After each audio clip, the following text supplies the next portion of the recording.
Hello friend, good morning. এখন সময় সকাল 8:30 আর আজকে হচ্ছে 8 এপ্রিল। আজকে সকাল থেকে ব্লগটা শুরু করলাম। অপরূপার সিম্পল লাইফস্টাইলে তোমাদের সবাইকে স্বাগত জানাই। তোমরা সবাই কেমন আছো? আমরা সবাই ভালো আছি। তো আমার ভিডিওটা দেখতে থাকো। মেয়েটা এখনও ঘুমোচ্ছে, এবার আমি ঘরটারগুলো ঝাড় দেবো। আমার ব্রাশ করা হয়ে গেছে, পুরো ফ্রেশ হয়ে গিয়েছি। এবার ঘর বারান্দা ঝাড় দিই, ও যেহেতু বেরোবে। চলো ভিডিওটা দেখতে থাকো। সিনেমাটিক জিনিস দেখতে পেলাম, তোমার ট্রলিতে করে নিয়ে এসছে। এগুলো আমাদের দেশের মেলায় পাওয়া যায়। এগুলোতে সকালবেলা দেখলাম, বেশ ভালো লাগলো।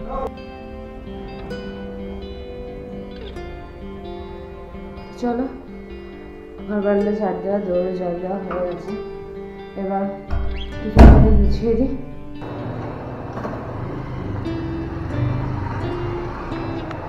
ঘর দূরের অবস্থা পুরো বেহাল, তা সেগুলো এখন পরিষ্কার করবো। মেয়েটা যখন ঘুমোক, ওকে আর এখন তুলবো না, কারণ কালকে ওকে ঘুমোতে খেয়েছে, মানে বেশি খেতেও পারিনি, এত ঘুমিয়ে পড়েছিল। রাত হয়ে গেছিল না, কালকে সাধারণত অত রাত হয় না আমাদের।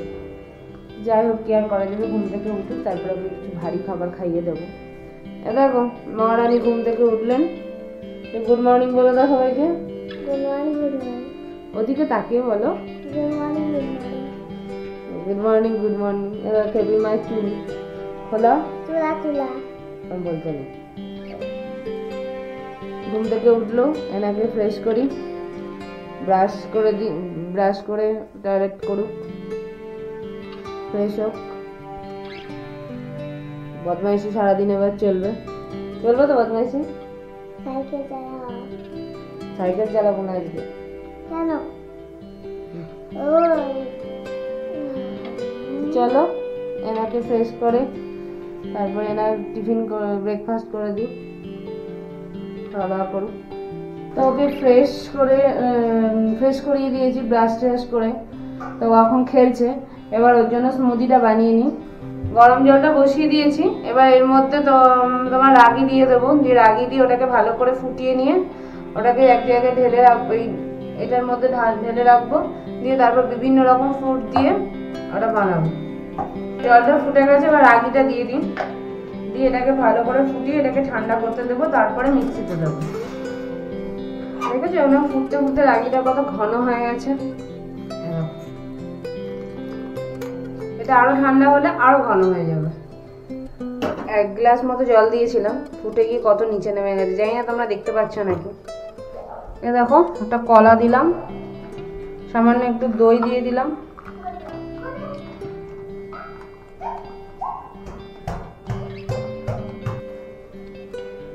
হাত নিয়ে চলে আসতেন, আমাকে দাও। ওনাকে এখন আঙুর ফল দিতে হবে। দাঁড়া, ধুয়ে দিচ্ছি। আঙুর ফল আর কলা দেখলেই হবে।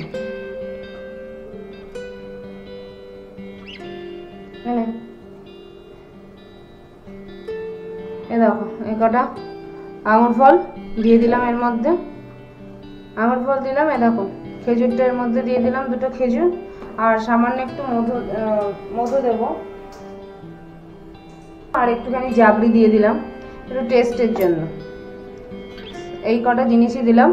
আর তারপরে ওখানে রাগিটার মধ্যে দিয়ে দেবো। তোমরা আরও কিছু ফল চাইলে অ্যাড করতে পারো। আমার ঘরে এই কটাই ফল ছিল, কলা, আঙুর, দই আর খেজুর। ড্রাই ফ্রুট আরও থাকলে আরও দেওয়া যায়, কাজু, কিশমিশ, যত দেওয়া যাবে তত হেলদি হবে। তা আমার ঘরে যা ছিল আমি তাই দিয়ে ওকে বানিয়ে দিচ্ছি। তো দেখো, চাটা আমার রেডি হয়ে গেছে, এটাও ঠান্ডা হয়ে গেছে। এবার এটাকে এর মধ্যে ঢেলে পেস্ট করে নিই।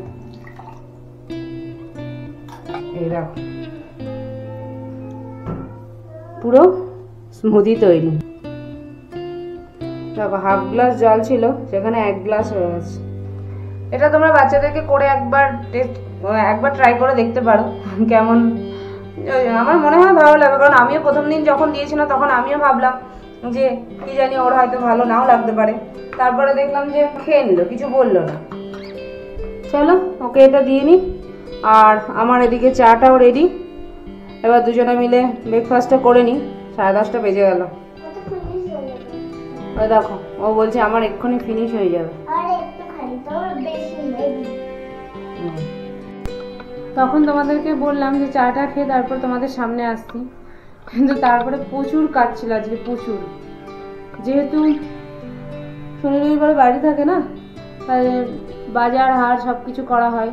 সেগুলো কালকে রাতে তো তোমরা দেখলে যে বাজার নিয়ে এসেছিলাম, সেগুলো গোছ করা হয়নি। আর রান্নাঘরটা পুরো ছড়ানো ছিটানো ছিল, সেইগুলো পরিষ্কার টরিষ্কার করলাম। করতে করতে অনেক বেলা হয়ে গেছিলো। তারপর মেয়েটারও চান হয়নি, আমারও স্নান করা হয়নি। তারপর আজকে রান্না করা বাকি ছিল, যেহেতু আজকে অমাবস্যা, বিকেলে একটু পুজো দিতে যাব, সেই হিসাবে আজকে আর মাংস কিছু খাইনি। মাংস ছিল কালকে, কিন্তু মাংস আর খাইনি। তা ফ্রিজে ছিল, ওই জন্য ডালিয়া করলাম আর একটু বেগুন ভাজা করলাম, দিয়ে ঘি দিয়ে আমি আর মেয়েটা খেলাম। এই যে উনি এখন এখানে বসে ফোন দেখছেন। খাওয়া দাওয়া হয়ে গেছে। বিছানা সব অগোছালো ছিল, তখন তো তোমরা সবই দেখেছো। সব পরিষ্কার টরিষ্কার করলাম। আর রান্নাঘরে সব খাওয়ার পরে বাসন কুসন মেজে, এদিকে সব সবজিপাতি কালকে যা এনেছিলাম সেগুলো সব ধুয়ে রাখলাম। গ্যাস ট্যাস মুছে পরিষ্কার করে নিয়েছি। এখন হচ্ছে বাজে 7:30। তো আমি রেডি হয়ে গেছি, ওদিকে উনিও রেডি হয়ে গেছে।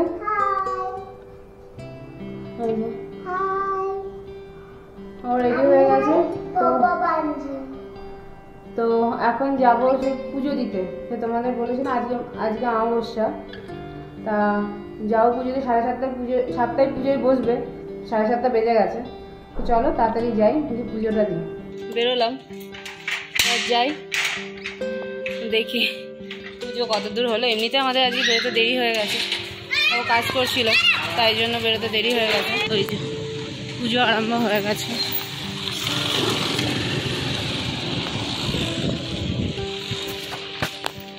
চলে এসেছি মায়ের মন্দিরে। মায়ের পুজো আরম্ভ হয়ে গেছে, আমাদের আসতে একটু দেরি হয়ে গেছে। কি অপরূপ সুন্দর লাগছে মাকে দেখতে, ফুলের মালায় পুরো মাকে সাজানো হয়েছে। এখানে পুরোটাই বাঙালিরাই সবাই আসে, ম্যাক্সিমামটাই বাঙালি। তো আমি প্রত্যেক অমাবস্যাতে এখানে আসি, ভালোও লাগে, মনটাও খুব শান্তি লাগে। আর পাশেই রয়েছে শিবের মন্দির, এখানে শিবরাত্রিতে জল ঢালা হয়। আমি এবার এসেছিলাম শিবরাত্রিতে এখানে পুজো দিতে। পাশে এই দেবতাটার নাম হচ্ছে এখানকার ভাষায় মারি আম্মান। এটা হচ্ছে প্রকৃতির দেবতা। তো চলো কথা বলতে বলতে এখানে প্রসাদ বিতরণ করা শুরু হয়ে গেছে। তো মায়ের প্রসাদ মানে অমৃত, নতুন করে বলার কিছু নেই এখানে। তো এখানে ভোগ দেওয়া আরম্ভ হয়েছে। এখানে দিয়েছে খিচুড়ি, পাঁচমিশালি সবজি আর হচ্ছে পায়েস। তো আমরা খাওয়া দাওয়া করে নিলাম, এবার বাড়ির দিকে রওনা হচ্ছি। তো তোমরা যদি কেউ, প্রত্যেক অমাবস্যাতে এখানে পুজো হয়, তোমরা যদি কেউ এই মন্দিরে অমাবস্যায় পুজো দিতে আসো, তো গুগল ম্যাপে গিয়ে কেয়ারপুরাম কালীবাড়ি বলে সার্চ করবে, তো তোমরা সেটা লোকেশন পেয়ে যাবে। এবার আমরা বাড়ির দিকে রওনা দিই। তো ভিডিওটা যদি তোমাদের ভালো লাগে তাহলে like, comment, share and subscribe করে দিও। সবাই ভালো থেকো, সুস্থ থেকো, সাবধানে থেকো।